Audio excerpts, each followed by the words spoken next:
Il y a de quoi faire, je dois dire. Après ce match de rêve, Daniel Riolo est là. Salut Daniel. Tu as choisi le bonsoir, Gilbert. Salut tout le monde. Salut les amis. Également. Salut à tous. Oh là là. Messieurs, dames, grand moment, la France est qualifiée pour les quarts de finale. Comment tu sais Bah, c'est fait. Ça, avec, Parce que la Belgique a perdu. Eh oui, parce que l'Italie a gagné 1-0 dans le même temps Ouais. en Belgique. Bon, on y reviendra. Donc Il y a dimanche plein soir, c'est d'autres encore résultats plus qu'un match également. amical, l'Italie-France. Ouais, pour le prestige, tu peux encore être premier de la poule. Prestige donc. Oui, le prestige, quoi. C'est quoi le prestige en fait, c'est comment ça se caractérise un prestige? Le prestige, tu es premier d'une poule où il y a l'Italie et la Belgique. Et après, une fois que tu dis je Israël. suis premier de la poule, il se passe quoi? Tu reçois t'es des content, cadeaux? tu- C'est Non, je quoi la pense même fête pas. en fait? Bah donc décris-moi le prestige alors. Bah, c'est le prestige Non, d'arriver parce que premier. comme c'est ce qui va être dit pendant 3 jours, parce qu'il faut bien vendre les matchs maintenant, il faut vendre les événements. Donc on va dire, oh le prestige. Non, mais le toi premier de aussi, la sois un peu T'en positif. fais Arrête quoi de faire Bah, fuir les t'en gens. fais quoi toi du prestige de la première poule? Bah moi je suis pas un Bah, pas un vendeur devant les toi, galeries t'es Lafayette un moi. compétiteur. Tu préfères être premier ou deuxième? Bah si Tu préfères c'est être la... premier? Non, si c'est la même Non, tu qualif. préfères être deuxième. Si c'est la même qualif et si ça apporte Très bien, rien je et tout, préfère je m'en être fous, c'est deuxième. pareil. C'est c'est pareil. l'école de la médaille d'argent. Mais c'est pas une médaille d'argent puisque la médaille d'or ne rapporte rien. Ça n'a rien à voir. Si tu me dis finale, il y a une finale Coupe du Monde, évidemment, je préfère être premier. Bon, on s'en deuxième. fout. Les 3 points. Jingle. L'important, c'est l'essentiel. Le plus important, c'est les 3 points. Et souvent, l'essentiel, c'est le plus important. Tiens, Florent démarre parce que Daniel Ah, mais était... il est énervé. tellement Allez, optimiste vas-y. que- Allez, réveille-le, allez, raconte-lui que Bah, c'était formidable. bah, Allez écoute, Flo, j'ai- c'est formidable. Ouais. J'ai vu le meilleur match des Bleus depuis des années. Depuis 3 jours, un, qu'il a pas eu. un grand spectacle. Mieux que depuis l'Euro 84 avec Platini. Non, une purge, limite une honte.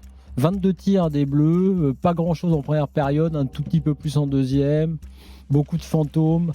En fait, pas d'intensité, donc même ces gars-là comme Warren Zaïre-Emery, qui sont censés être les nouveaux fers de lance, ont été transparents.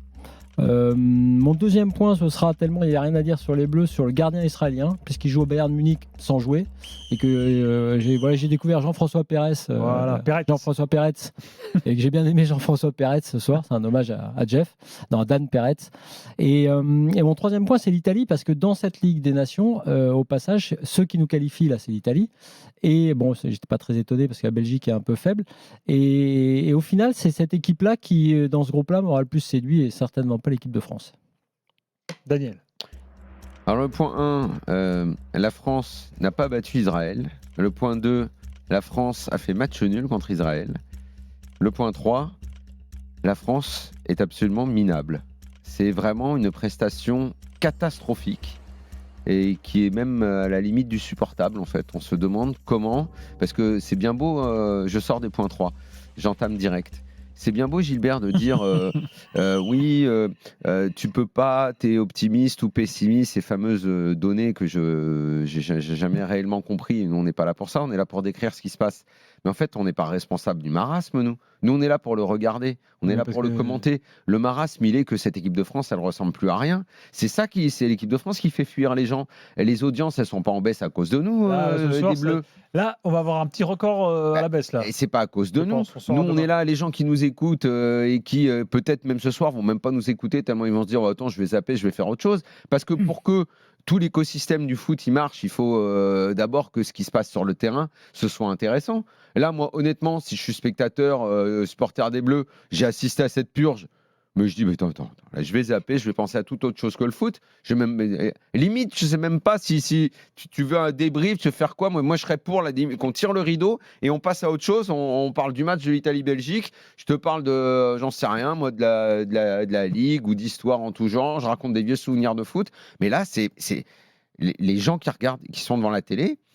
Je ne sais pas quelle émotion ils peuvent avoir avec cette équipe de France. Cette équipe de France, elle fait fuir les gens. Tu ne peux pas rester devant ta télé. Tu es là, tu regardes. Même quand tu regardes 2 matchs en même temps, comme je l'ai fait moi, parce que j'ai aussi voulu voir Italie-Belgique. Mais tes yeux, ils sont là. Puis quand tu regardes les Bleus, tu fais alors attends. Alors les plus beaux gestes techniques, eh oui, c'est des Israéliens qui les ont fait. Eh ouais, 2 petites roulettes, une petite relance, une passe plat du pied un peu propre. C'est les Israéliens. Les arrêts du gardien un peu spectaculaires en mode, il a terminé en mode Jésus là. Eh ouais, c'est le gardien israélien. Alors le meilleur français, bah Kanté évidemment, milieu défensif parce qu'il fallait gratter les ballons au milieu. Non mais, je sais pas, mais vous vous rendez compte quand même. Vous vous rendez compte de ce à quoi on assiste. Bah voilà, ça c'est l'équipe de France et le contrat prolongé de Deschamps. le contrat prolongé de Deschamps, le fameux restaurant de poisson à Guingamp, le Gret de Deschamps, ben voilà, ça c'est les conséquences du resto de poisson, c'est ça. C'est ça, c'est ce qu'on voit. C'est ce qu'on voit depuis qu'on a continué, depuis que Deschamps a prolongé son fameux contrat. Et voilà. Merci. Bravo.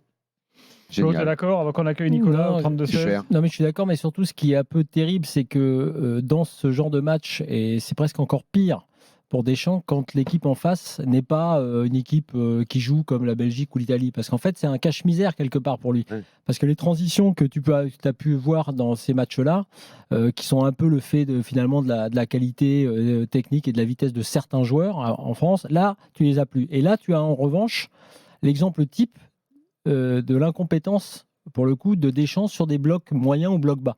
C'est-à-dire qu'il n'y est jamais arrivé, il n'y arrivera jamais. Et donc aujourd'hui, qu'est-ce que tu avais au milieu de terrain? C'est pour ça que c'est terrible, c'est parce qu'il rend les joueurs mauvais. C'est-à-dire Camavinga, pour moi, j'ai pas envie qu'on le fracasse là-dessus, parce que je pense que Camavinga est un très bon joueur. Sauf que Camavinga est devenu le dépositaire du jeu à un moment donné, et évidemment, ça s'est pas bien passé. Donc on va lui tomber dessus en disant qu'il a fait une mauvaise première période en faisant des erreurs techniques. Après, j'entendais Kevin là dans le match disant ouais, Camavinga finalement depuis Rennes, non, il a progressé depuis Rennes, il joue au Real, c'est un milieu titulaire au Real Madrid. Non, mais j'ai l'impression que quand franchement, en fait, je suis très partagé parce que j'ai l'impression que je lui vois beaucoup de qualité et puis après quand il y a la mise en pratique, souvent je suis déçu. Franchement, je pense que là, l'animation du jeu fait que des joueurs comme Zaïre Emery, il rend pas bon ce genre Camavinga, de joueur, à qui déjà tu confies le rôle de meneur, comme il l'avait fait avec Kanté de manière hallucinante à l'Euro sur le premier match. Pour jouer comme ça, il faut mais Rabiot, parce qu'au moins avec Rabiot, ce qui est bien, c'est comment tu t'endors. Tu es là devant la télé, au moins tu t'endors sereinement. Tu sais, Rabiot, c'est l'infirmier qui vient te donner le cachet, tu vois. Ah, et puis après, là, comme ça, tu es tranquille. Et puis devant la télé, tu es bien. T'es bien. Avec Rabiot, tu es bien. Voilà. C'est vrai que la France n'a pas remporté la moitié de ses matchs en 2024. Ouais, mais on a prolongé Deschamps, c'est ça qui compte. On a prolongé Deschamps, ça c'est bien, il a un contrat jusqu'en 2026. Le plus faible ratio de victoire depuis 2013. Et je vais même faire un cadeau à Flo ce soir. Faire un petit cadeau. C'est comme je me suis fait chier, toi aussi. Je suis embêté. Je sens qu'il y a une petite solidarité, tu vois, et tout. Je ne vais même pas te parler du match de Barcola. Il n'a pas été bon. Le match de Barcola. Dit que je voulais pas t'en parler. Bah non, moi ça me dérange pas. Moi, j'évite pas les sujets qui fâchent. Mais si Flo veut en parler. J'ai pas envie de te fâcher, j'ai pas envie, voilà. On va rester tranquille. Non, mais ce qui était, moi, ce qui m'a frappé dans cette. Moi, je vais reparler de la première période parce que je trouve quand même que tu arrives au Stade de France, quel que soit le contexte. Tu arrives au Stade de France, ce qui m'inquiète plus sur ce qu'on voit, c'est pas tant tactiquement, parce que finalement, on vient de le dire, ce qu'on a vu là de Deschamps, c'est ce qu'on voit tout le temps. Une équipe qui est incapable de toute façon de produire du jeu, y compris et a fortiori contre des blocs moyens, médians ou bas, on sait. Ok. Donc derrière, après, effectivement, ça peut venir des joueurs. Ce soir, ça n'a pas été le cas et Barcola en fait partie parce que lui, ça peut faire partie des détonateurs, comme Dembélé à Pullet à un moment donné. Donc ça n'est pas venu non plus, c'est vrai. Mais il y a un truc qu'on dit beaucoup en Ligue 1 sur les coachs, dans l'intention que tu peux donner à tes joueurs.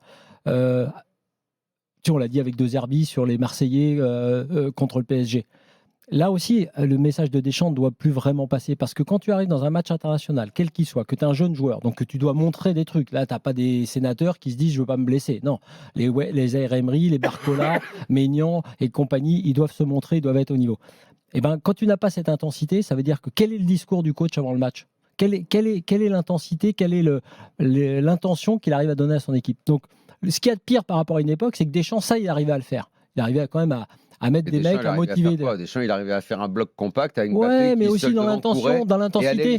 On a vu des matchs plus intenses. Non, mais on a vu des matchs plus intenses. Aussi Griezmann qui arrivait à faire le jeu. Avec plus d'intensité. Qui était capable de soit tirer des coups de pied arrêtés juste et d'organiser le jeu au milieu de terrain. Pas que. Si tu regardes à la Coupe du Monde 2018 que tu gagnes quand même, qui fait la gloire de cette équipe de Deschamps. L'intensité, Daniel. De tous les joueurs défensive. Ouais, de tous les joueurs. Déjà, tu avais des meilleurs joueurs. Déjà, c'est pas comparable. Mais Griezmann dans cette Coupe du Monde, la façon dont il tire, le peu de buts que tu mets, c'est des corners, des coups de pied arrêtés. Bon, Griezmann était très fort pour ça. Et ensuite, le match qui te fait la bascule, c'est le fameux match contre l'Argentine. Et ce match-là, il bascule parce que Mbappé, qu'on découvre tous, on l'avait vu avec Monaco et tout, on va dire le grand public explose, il explose au grand public sur ce match avec ses deux accélérations foudroyantes. Bon, voilà, ça se résume à ça finalement. Voilà. Dans un instant, Nicolas sera avec nous. On va même tout de suite, tiens. Nicolas, bonsoir. Bonsoir, messieurs. Bon, tu es d'accord avec le constat, on va dire, négatif global de la soirée, là? Alors oui, bah, de toute façon, on peut pas tellement être en désaccord avec ça. Tout à l'heure, Daniel, il parlait d'émotion. Enfin, ce qu'on ressent devant le match ce soir, c'est un ennui, quoi. C'est juste de l'ennui, c'est catastrophique. Là, au Standard, tout à l'heure, je disais que j'avais l'impression de regarder un match de Ligue 1, quoi. Techniquement, c'est faible, les contrôles, c'est pas bon. Offensivement, il y a rien. C'était très très dur, quoi. Très dur à regarder. Franchement, moi je trouve que c'est assez inquiétant pour le côté offensif, parce que de toute façon défensif, il y avait rien ce soir à faire. Mais offensivement, c'était beaucoup trop. Oui, mais enfin, tu sais, il y a aussi un truc, revenons sur Kolo Muani, par exemple, tu parles de secteur offensif. C'est vrai que on sait, tu n'as pas de séquence de passe, tu n'as pas de séquence préférentielle avec des champs, tu n'as pas tout ça. Bon, ok. Il s'entête avec Kolo Muani parce que lui, il a réussi mentalement à conserver Kolo Muani dans un état de fraîcheur et de motivation que ce joueur n'a plus au Paris Saint-Germain. Mais tout le monde sait que Kolo Muani n'est pas un grand avant-centre et que ce ne sera pas l'avant-centre des Bleus. Il l'a montré sur 2-3 actions. Donc, tu perds du temps avec ton neuf. Ok, Barcola n'a pas été bon, c'est vrai. Et oui, mais il y a eu des occasions en deuxième période. Je pense qu'Olysée est un très bon joueur et il l'a prouvé avec le Bayern. Il devient mauvais. Moi, ce que je vois ce soir, c'est que les joueurs qui sont bons dans leur club et ailleurs, ils deviennent mauvais avec l'équipe de France. Ce qui n'était pas le cas à une époque, puisque c'est vrai que Deschamps avait son équipe, ses joueurs, ça se passait plutôt bien, même si on n'aimait pas le style. Là, c'est même plus le cas. Mais sur le cas Kolo Muani, je trouve ça emblématique. Un joueur qui est en perdition totale au PSG, que Deschamps veut sauver parce que c'est son facteur X et que le mec est plus en confiance avec les Bleus. Mais là, on perd du temps à vouloir construire une attaque avec Kolo Muani en neuf, de toute façon. Donc maintenant, Ouais, t'as Thuram qui il est quand même arrive. bien installé. Hein. Ouais, mais bon, c'est pas le destin de l'équipe de France que d'avoir un joueur qui est complètement en perdition et qui n'est pas le neuf des Bleus. Non, le pire, c'est que j'ai envie d'aller dans ton sens, mais que le constat, c'est que Barcola Au jeu, il est pas Kolo bon, il n'a pas le niveau, au plus haut niveau. et donc finalement Dembélé, ou normalement. Olysée qui était là ce soir titulaire, j'ai l'impression que c'est désormais la formule et qu'elle est quasiment installée cette formule.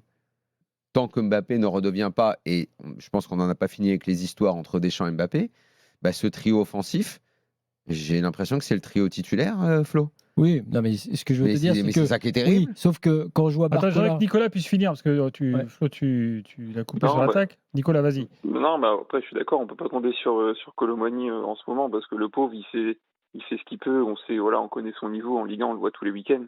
Mais dans une équipe où il n'y a aucune création, en fait, c'est ça le problème, c'est que du milieu de terrain à l'attaque, il y a zéro création. Le milieu de terrain, c'est non, tu sais ce qui s'est passé ce soir, après je te redonne la parole, je suis désolé, c'est que d'habitude, c'est effectivement, il n'y a pas de création au milieu, ça on sait. Avec Deschamps, ne cherche pas. En plus, depuis Griezmann est à la retraite, t'en auras encore moins. Catastrophe. Ouais, ça, c'est sûr. Daniel l'avait dit hier dans la compo, je suis d'accord. Malheureusement, ça s'est confirmé. Et donc, ce qu'espère Deschamps, comme plein de coachs qui n'ont pas d'idée, c'est maintenant le foot moderne, sur les côtés, et éliminer. Et il se trouve, manque de peau, c'est qu'effectivement aujourd'hui, que ce soit Barcola ou même Olysée, ils n'ont pas été très bons. Donc il n'a pas eu son Dembélé qui des fois lui a mis le feu, il n'a pas eu son Mbappé qui à une époque aussi parfois aussi sur le côté, évidemment côté gauche lui mettait le feu. Ouais, Donc, mais c'est fini. c'est la seule C'était il y idée, a 6 ans. bien sûr, c'est la seule idée de Deschamps, enfin la seule. Voilà, quand on n'a pas de stratégie, il faut avoir de la chance. Et ce soir, elle n'a pas de chance. Les joueurs qui lui font les différences sur les côtés, ils l'ont pas fait et ils en ont même pas fait beaucoup.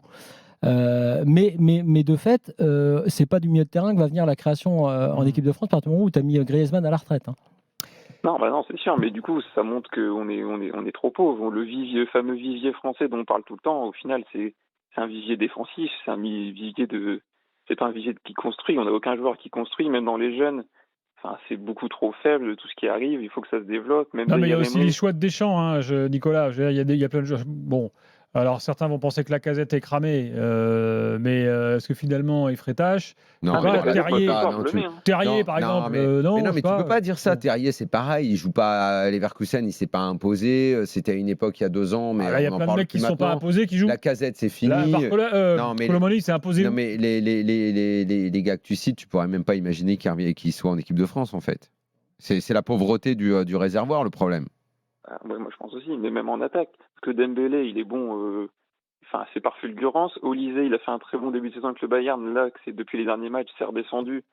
vu ce soir, c'est quelques fulgurances, mais c'est Ouais, quand mais même. Olysée, je pense vraiment qu'il faut Allez, l'installer faut qu'on fasse une pause, les gars. et lui Et Olysée, dans ce système, voilà. Nicolas, ce genre merci d'équipe, beaucoup. Système, Je suis c'est pas sûr. je suis d'accord. pas sûr que. Salut, Nicolas, ça bientôt. ça enlève rien aux joueurs. En revanche, celui qui, à mon avis, puisqu'il faut chercher Une des pause points, juste un teasing, Vas-y. c'est Christopher Nkunku. Les gars, continuons à parler de l'équipe de France. Alors évidemment, l'ambiance ce Jules soir est très Koundé morose. a dit Je voulais quand même dire. on n'a pas fait un bon match du tout. Je dis ça parce que Deschamps va tourner autour du pot. Bon, et Koundé, qui est l'une des nouvelles valeurs sûres, Je voulais quand même dire un mot de et ami l'ambiance de générale. Jean-Michel Larquet. Alors on sait que c'était un match évidemment hyper sécurisé, qui a fait l'objet de nombreux débats ces dernières semaines. On avait quand même une ambiance au stade horrible. Je pense que c'est peut-être l'influence la plus misérable d'un match de l'équipe de France depuis Absolument. depuis quoi, peut-être les années 40, 40-50. Franchement, 13 000 personnes pour un match de l'équipe de France. J'enlève la période de Covid, évidemment. Je sais pas, moi j'ai passé la journée. J'ai fait matin et soir sur BFM. 13 000 personnes Pour dans un expliquer stade de que 80 je 000. ne comprenais pas ce cirque politico-médiatique préparé depuis plusieurs jours maintenant et ce pourquoi on en est arrivé à cette situation-là et à Et l'ambiance malgré ça, dans il y a ce eu des match. problèmes en tribune, il y a eu des bagarres en première mi-temps. Exactement. Donc j'ai pas réellement compris pourquoi on a déjà que le spectacle ne s'annonçait pas grandiose, on l'a rendu encore plus minable. Et en plus, comme sur le terrain c'était pourri, alors on a eu la soirée pompon complet. Mais bon, écoute, les autorités la pire françaises ont affluence décidé qu'on a- de nous transformer ce match en revendication ou en combat ou en je ne sais quoi. C'est difficile à comprendre d'ailleurs, mais bon. La pire affluence qu'on ait trouvée, c'était à France-Nouvelle-Zélande en 2003. Où il y avait 36 000 personnes. Où ça ? De la misère, au Stade de France. Au Stade de France. Mais là, 13 000, c'est... Là, tu avais 4 policiers ou gendarmes pour hors Covid, je un rappelle. spectateur. Mais en même temps, alors effectivement, le contexte ne t'incitait pas à aller au stade ce soir, mais ça en dit long quand même, je sors un peu du match, ça en dit long sur l'attirance aujourd'hui pour le foot. On le répète depuis des jours et des jours. Ouais, mais là, en l'occurrence, Gilbert, est-ce que Mais l'équipe de France, tu le disais toi-même, ça fait plus rêver personne, oui, mais les là, gens vont est-ce que plus au t'es pas stade. en plus hors du temps parce que c'était impossible d'y aller, parce qu'il y avait des contrôles. C'est franchement rien ne donnait envie, quoi. C'était archi pesant. Donc le chiffre et l'affluence, ça va s'expliquer principalement comme ça. Attendons de voir maintenant l'audience télé. Non, mais l'audience télé, c'est une chose. Je dirais plutôt le prochain match des Bleus Ça parce va être que un nouveau record, je pense. Deschamps va être sauvé, si tu veux, entre guillemets, malheureusement par ce contexte. Parce que c'est vrai qu'il y avait un rappel, on était dans les dates du 13 novembre, tu sais, 2015, on était au Stade de France. T'as un contexte sécuritaire. Là, si l'audience télé, elle est cata, Flo. Non, mais de toute façon, c'est sûr que les gens se désintéressent. Match des Bleus. Normalement, il y a quand même un peu de monde devant la télé, toi, à défaut de pouvoir aller au stade. Donc là, vraiment. Tiens, justement, on a Cyril qui était au stade, qui est avec nous là au 32-16. Salut Cyril. Bonsoir. Bon, raconte un peu comment c'était. Déjà, dis-nous. C'était nul. Non mais, alors attends. Première question. Est-ce que toi, tu as hésité à y aller ou est-ce que tu te dis non, c'est l'équipe de France, j'y vais quand même? Ça reste du foot. Moi, j'ai fait des matchs bien pires que ça. Moi, Gilbert, je suis de Strasbourg, donc j'ai fait des Strasbourg-Metz assez houleux. Donc. Strasbourg-Metz, c'est mieux en général. Excuse-moi. Maintenant, ouais, mais on a déjà vu. Est-ce que c'est un vrai derby Strasbourg-Metz? Arrêtez. J'en ai encore parlé avec Ali Bouafia, le grand Ali Bouafia, le CR7 algérien, qui joue à Mulhouse et à Strasbourg. Il me dit mais arrêtez avec les Strasbourg-Metz. Le derby, c'est Strasbourg-Mulhouse, Cyril. Oui, ça marche à tous les coups. Non, mais j'ai fait des matchs plus chauds. Mais non, il y a eu 2-3 embrouilles. Il y en a eu une grosse en première mi-temps parce que c'était super mal organisé. Il y avait malgré toutes les forces de l'ordre, c'était super mal organisé. Ouais, mais les flics étaient en dehors du stade, pas dans le stade. Et à un moment donné, ça a vraiment tapé, ça a cogné fort à un moment donné. Il y avait aussi des policiers dans le stade en civil. C'est ce que nous avait dit. Ils ont mis 25 minutes à intervenir. Et ce soir, là mais ce soir, toi, t'étais près des incidents parce qu'il paraît qu'il y a eu des incidents, mais on n'en a pas exactement. J'étais en tribune avec les supporters, donc c'était pas très loin, quoi. Qu'est-ce que tu as vu alors? Qu'est-ce qui s'est passé alors? On a vu des mecs se taper dessus, des couillons, quoi. Non mais d'accord, mais est-ce que, parce que sur les réseaux, il faut jamais se fier exactement à ce qu'on nous raconte. Il y en a qui disent que c'est des Français qui ont provoqué, et il y en a qui disent que c'est des Israéliens. Donc moi je sais pas. Ils ont provoqué des supporters israéliens et derrière il y a eu des bagarres. Ils étaient rassemblés au même endroit, les supporters israéliens et les supporters français. Ah oui, déjà. Un contre-parquage, c'est pas logique déjà dans les groupes de supporters français, il y a des drapeaux israéliens, c'est pas normal. Enfin moi j'ai rien contre parce que moi je m'en fous, je suis pas violent, mais c'est comme si tu mettais des South Winners dans le cube, c'est pas logique. C'est pas normal. Oui, après, il y a peut-être des gens qui ont acheté leur place, qui sont supporters israéliens, et puis qui se sont retrouvés. J'ai compris, Israël n'a pas voulu du contre-parquage, enfin des Français dans le parquage israélien. Et du coup, ils sont mis dans un coin du stade. Et ouais, mais c'est pas intelligent. Il n'y avait pas de flics. En fait, il n'y avait pas de sécurité autour de ça. Donc, d'après ce que moi j'ai suite aux compris, bagarres, nous, ce qu'on a vu au stade, et ce que nous ont dit les envoyés spéciaux, c'est qu'il y a eu un cordon de sécurité quand même qui a divisé cette partie de tribune en deux. Au bout de 25 minutes. Et après, au bout ça de a été. 25 minutes. Normalement, ça va être tout de suite. Normalement, ça va être au début du match. Mais bon, c'est pas grave. Sinon, en termes de jeu, c'était 0. Oui, ça on l'a vu. Ça on l'a vu. En tribune, on n'a pas tout vu. J'ai jamais vu pire. Et pourtant, je viens de Strasbourg. Non mais dis donc, toi. Non, mais je rigole, Gilbert, t'inquiète. On avait Patrick Vieira. Mais c'était encore. Même. Franchement, j'ai fait des matchs, mais t'as le ballon, ça sert à rien. L'ambiance, c'était. Bon, après, il y avait 12 000 personnes, mais c'était un match triste. C'était un peu malsain pendant un moment, c'était un peu malaisant. Mais bon, après, voilà, c'est un match. Après, les opinions. Bah, mais je crois que tu l'as dit, en fait, l'équipe de France. Je suis pas sûr qu'on trouve une opinion discordante. Hein. Tout le monde sera d'accord pour dire que non, mais Cyril, il dit un truc, l'équipe de France devient malaisante. Ah bah oui, là, oui. C'était gênant, là. T'as vu les supporters à la fin, ils ont fait coucou, puis ils sont partis, quoi. Après une telle purge, tu viens dire, voilà. Tu imagines dans le COP, ça a chanté, on se fait chier, quoi. Non, mais ce qui à Bordeaux à une époque, quoi. Ah, ils ont chanté ça, Ouais, on s'est fait chier. Hein. D'accord. En tout cas, merci pour ton témoignage. Ouais, de rien. Et rendez-vous au stade de la Méno, c'est mieux, tu verras. Ouais, non, moi je suis avec les Parisiens, moi, de Strasbourg. On n'a pas les déclats des champs d'après-match, là, j'aimerais bien savoir s'il a trouvé que c'était bien quand même. Salut Cyril, à bientôt. L'après-match, Daniel, il s'est rien passé. C'était calme, il n'y a eu jamais aussi peu de monde dans le RER, c'est magnifique. Bon, bah, tant mieux, ça l'a dit là-dessus. Salut Cyril, à bientôt. Salut Cyril. Bonne soirée. Enfin, ce qui est le plus gênant, je trouve, effectivement, juste pour être sérieux, puis après je pense que de toute façon on va pas faire des heures, effectivement, mais c'est que si tu étais sur une équipe installée, comme moi j'en ai connu à une époque, même après 2000, où les joueurs en gros ont leur statut, leur place, et que tu as un peu de mal à régénérer tout ça sur des matchs de ce type, ce serait une chose. Là, c'est comme tu n'as pas régénéré le coaching et la personne sur le banc, bah même avec des jeunes joueurs qui doivent entre guillemets gagner leur place et montrer qu'ils sont des titulaires en puissance, ça ne marche pas. C'est ça qui me paraît le plus dangereux et le plus terrible ce soir. Parce que sur un match comme ça, je te l'avais dit hier, je reconnais que tu as eu raison au final, moi je me suis dit, j'ai quand même envie de voir, parce que Kamavinga, on l'installe au milieu, j'ai quand même envie de voir Zaïre Emery qui n'a pas eu de minute à l'Euro, j'ai quand même envie de voir Olysée parce qu'il est quand même bon avec le Bayern, etc. Même eux, je ne les ai pas vus. Donc c'est vrai qu'à un moment donné, tu te dis, c'est hallucinant. On n'est pas dans les situations de ces équipes qu'on a connues, tu sais, qui avaient gagné, qui ont eu du mal à se relancer, tu avais du mal un peu à motiver, tu vois, au mois de novembre. Je pense qu'à ce stade, alors évidemment, je vais dire quelque chose d'inutile parce que ça n'arrivera pas avec Deschamps, étant qu'il est là. Mais en fait, il aurait fallu, avec ce qu'on peut assimiler à un changement de génération, le départ de Lloris, Varane, ces joueurs-là, on va dire le noyau dur 2018, il fallait complètement tourner la page et avoir un sélectionneur qui avait une vraie idée de là où il avait envie d'aller et du jeu qu'il avait envie de proposer. Et là, quitte à avoir des mauvaises années ou une compète ratée ou quelque chose de ce type-là, c'est pas grave, il fallait y aller avec des joueurs jeunes que tu lançais, des mecs avec un peu plus de ballon, évidemment 2-3 que tu pouvais peut-être choper chez les espoirs, comme Akliouche ou des mecs comme ça, et tu proposais tout autre chose. Bon, je suis pas sûr qu'on ait le réservoir de joueurs techniques en France, parce que je l'ai expliqué 1000 fois, on a beaucoup de mal à former ce type de joueurs-là, on fait de la percussion, on fait des mecs en 1 contre 1, mais on va pas beaucoup plus loin.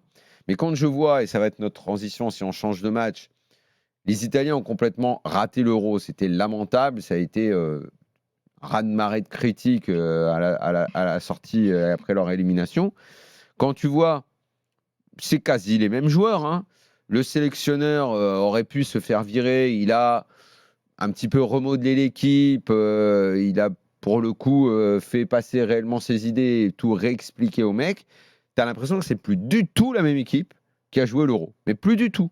Dans les intentions de jeu, les mouvements, ça n'a plus rien à voir. Et pourtant, il n'y a pas de star dans cette équipe. Hein. Je pense qu'il y a quelques mecs quand même qui ont du ballon. Derrière, au milieu, c'est assez solide. Devant, c'est un peu faiblard, même parfois très faiblard. Mais ça ressemble vraiment à quelque chose. Et je pense que les Italiens ne se voient pas gagner la Coupe du Monde 2026. Mais quand ils regardent leur équipe là en ce moment, depuis le post-Euro, autant ils ont eu une honte terrible à l'Euro. Là, ils n'ont plus honte du tout. Ils arrivent à comprendre qu'ils ont une équipe qui n'est pas composée de cracks. Ils disent OK, on y va. Alors que le supporter français en ce moment, et ça traîne depuis pas mal de temps. Et le pire, c'est que ça traînait même quand tu gagnais les matchs. Il se fait chier et il a un peu honte de son équipe. Ça, c'est terrible de ne pas être fier de ton équipe. Et moi, je trouve que c'est un sentiment qui gagne beaucoup de Français. Dans un instant, on conclut sur l'équipe de France avec Ayoub. Ensuite, on passera à l'Italie, à l'Angleterre, au reste de l'actualité. Mais Philippe Diallo du jour. a un boulevard d'ici son élection pour prendre une décision de grand seigneur qui ferait que non seulement il gagnerait haut la main l'élection, mais que les Français lui en seraient reconnaissants, c'est de changer de sélectionneur. Sauf qu'à la Fédé, on te dit ouais, mais ça coûterait très cher. Parce qu'il faudrait payer à Deschamps les 2 années. Avec l'argent que la Fédé a rentré en termes de pub et tout, et le contrat Nike et tout ça, je pense que Diallo signe lui son chèque à Deschamps, là, il ira faire les travaux dans sa villa, il se fera un paddle privé là, chez lui, là, dans le jardin. Mais tu vois, t'inquiète pas, on y qu'il l'a déjà. Hein, il paraît qu'il l'a déjà. Il s'en fera un deuxième. Tu vois, il y a juste un point très court, puisqu'il y a sur le chat quelqu'un dit ouais, tu lui donnes ces 22 là à Zidane, ce serait pareil. Contrairement, et je suis pas d'accord, je suis plutôt d'accord avec ce que vient de dire Daniel. On va expliquer ça dans quelques instants. Je te redonne la parole là-dessus. C'est bon d'en reparler parce que justement, c'est tout l'intérêt qu'il y a à avoir un regard, une vision et peut-être même un projet. Donc, tu voulais développer une théorie autour de Zidane ? Non, mais c'est pas une théorie, c'est juste de dire que ceux qui disent, là j'ai envoyé sur le chat, qui se disent, bah, de toute façon c'est les joueurs, en gros c'est la qualité puisqu'on parlait du réservoir. Non, justement, c'est ce que vient d'expliquer Daniel. Et on l'a vu en Ligue 1 d'ailleurs, on l'a vu avec Rosénior à Strasbourg, on l'a vu avec des coachs qui arrivent à prendre un effectif, à changer des choses. Ça dépend de ce que tu demandes au mec. Bah surtout, non mais attends, on va pas maintenant dire l'inverse de ce qu'on a dit pendant des années. Je te dis pas qu'on a une génération de fous furieux, mais on a de très bons joueurs. On a quand même des mecs. Quand Olysée il arrive au Bayern qui est titulaire, c'est pas bon. En fait, c'est un choix. C'est pas comment tu les assembles. Pardon, je vais te dire un truc. Ne me parle pas de son âge, ok ? Je te parle juste du profil, de comment tu envisages le football. L'Esmelou que tu vois à Brest, devant la défense, ce profil-là, aujourd'hui, il a même joué des matchs de Ligue des Champions. Certes, pas contre des cracks, mais il a joué des matchs de Ligue des Champions. Tu vois le style qu'il a. Ce style de joueur de foot-là. En équipe de France, où est-ce qu'on en a ? Où est-ce qu'on les met ? Où est-ce que ça fait partie de la réflexion de Deschamps de faire jouer ce football-là, ce type de joueur-là ? Dans la tête de Deschamps, ce genre de joueur, ça n'existe pas. Il ne peut pas les blairer, ce genre de joueur-là. Ça n'est pas sa culture du football. Hein ? Je ne te dis pas que c'est un crack, l'Esmelou. Moi, j'aime beaucoup ce joueur. On est beaucoup en France, hein. Même si on ne peut plus voir la Ligue 1, il y a quand même l'année dernière, il y a quand même beaucoup de gens qui ont déjà vu Brest jouer, qui ont déjà vu l'Esmelou jouer, depuis qu'il est repositionné devant la défense, et il a fait quelques matchs en Ligue des Champions là. Ce style de joueur-là, dans l'approche du football de Deschamps, ça n'existe pas. Il faudrait lui couper les 2 jambes et les bras pour qu'il se décide un jour à mettre un milieu de terrain de ce type-là. Ça ne correspond pas à ce qu'il veut. Eh ben, moi, je dis que tant que tu as cette réflexion-là, tu ne verras jamais l'équipe de France jouer correctement. Je sais pas, toute proportion gardée, parce qu'ils ont un peu la même allure en termes de gabarit. Ce que fait l'Esmelou, c'est un peu ce que faisait Jorginho à l'Euro 2021 avec l'Italie. C'est un peu ce genre-là. Ça n'est pas le football de Deschamps. Ça, il ne peut pas. C'est pas possible pour lui. Voilà. Donc, ça complète ce que tu disais dans le sens où c'est pas t'as pas les joueurs ou que l'entraîneur n'a pas le temps de travailler les animations offensives parce qu'il prend la sélection et tout. Non, c'est pas vrai. C'est une volonté et une approche du football. Mais c'est pour ça que, juste pour terminer sur Zidane ou un autre d'ailleurs, je pense que n'importe quel autre coach, justement par rapport à ce qu'il voit depuis, on va dire, depuis avant l'Euro, si tu prends la période avant l'Euro et maintenant, tu vois absolument la même chose, c'est-à-dire une équipe de France qui n'évolue plus. Et effectivement, on a compris un peu la façon de fonctionner de Deschamps. Donc oui, avec ces joueurs-là, et évidemment avec d'autres, parce que tu peux aussi parler d'Enzo Mio, tu sais, qu'on ne voit toujours pas en bleu, et qui est, à mon avis, un futur sélectionnable, à minima. Akliouche, évidemment. Donc d'abord, tu as d'autres joueurs, pour ceux qui te parlent de réservoir. Et d'autre part, effectivement, je repense à Camavinga. Je pense qu'effectivement, Camavinga replacé et avec un autre sélectionneur ne serait pas le Camavinga que tu as vu ce soir. Moi, j'en suis quasi sûr. Donc les joueurs, moi je veux pas, c'est pour ça que je veux pas tuer. C'est Camavinga qui devrait jouer pile devant la défense. Bien sûr, mais je ne veux pas tuer, si tu veux. C'est un peu comme là récemment sur des coachs qui avaient un peu perdu la main quand on parlait que ce soit en Ligue 1 ou ailleurs. À un moment donné, c'est pas sur les joueurs que tu dois taper. Tu peux pas dire à un moment donné, tiens, Camavinga, c'est vraiment le mec qui est en train de s'imposer. Au Real, c'est lui qui va s'imposer. En équipe de France, il va devenir, à mon avis, titulaire. Et puis dire maintenant, ah ben non, en fait, il est nul. Regarde, il a été bidon en première mi-temps contre Israël. Il a raté, il a fait 2 erreurs techniques. Non, cette équipe-là, effectivement, les joueurs ne savent pas exactement comment, notamment gérer l'animation offensive.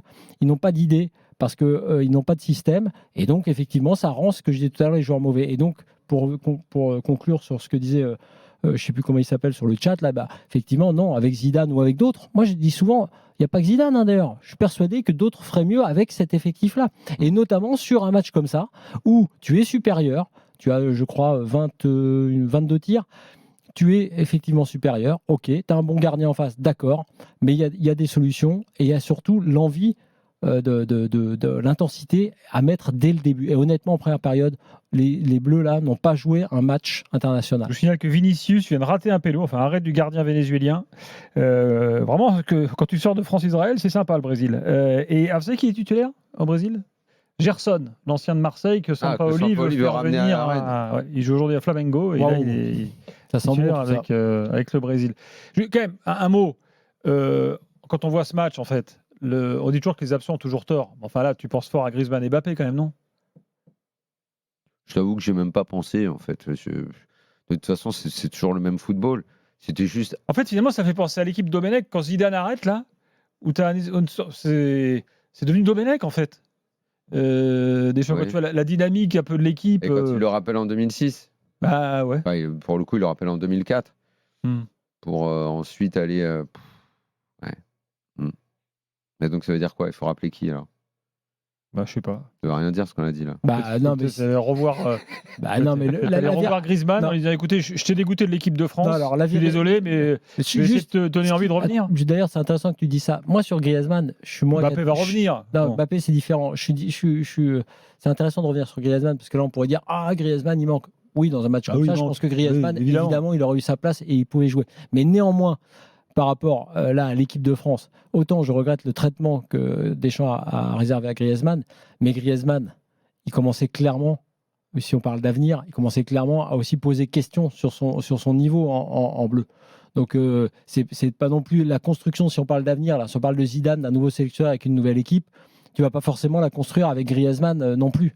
Donc c'est pas parce que Deschamps l'a mal utilisé, mal traité et qu'il aurait dû continuer sans doute encore un peu que tu peux te dire Griezmann c'est bon, on est reparti pour 4 ans avec un gars comme lui. Non, ça sentait quand même aussi de son côté un petit peu la fin. C'est plutôt les conditions de la fin et la façon dont ça s'est passé qui sont embêtants.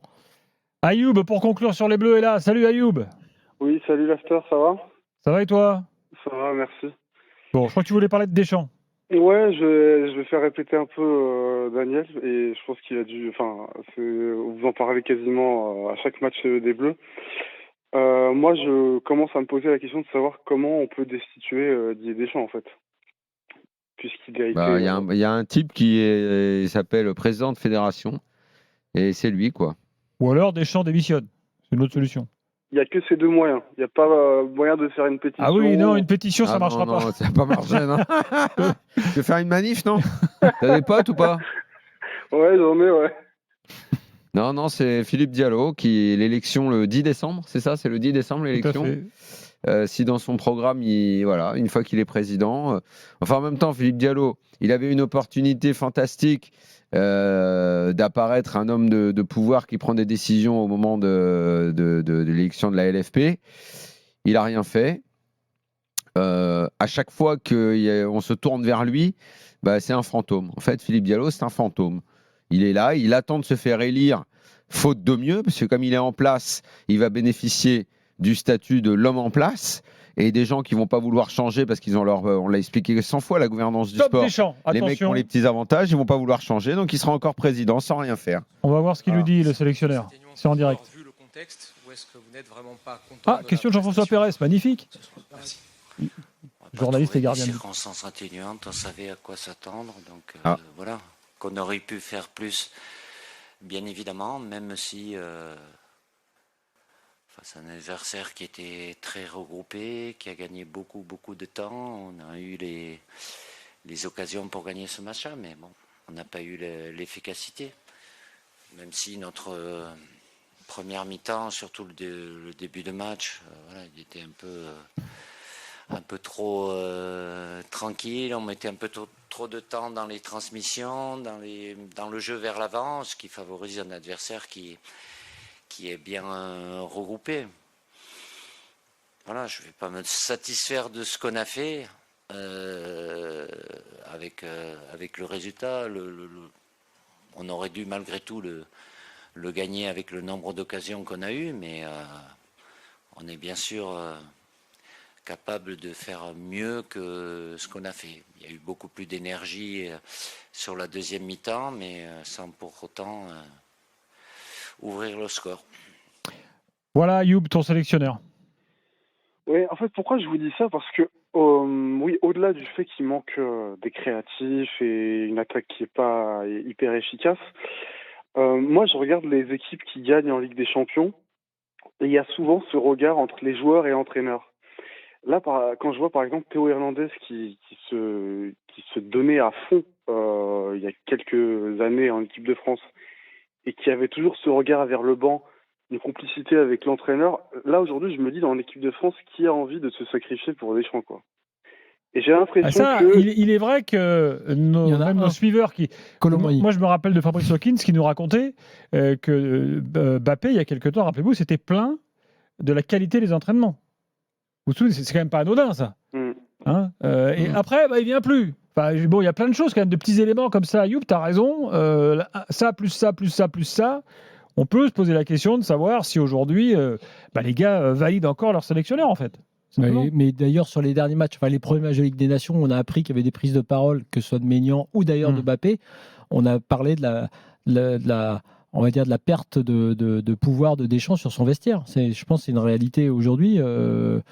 Et on a aussi décrypté que, sans doute, pour remontrer son autorité, il a fait le choix donc là, de ne pas prendre Mbappé. Donc tout ça n'est pas si évidemment fluide et si positif qu'on pourrait parfois nous le laisser croire.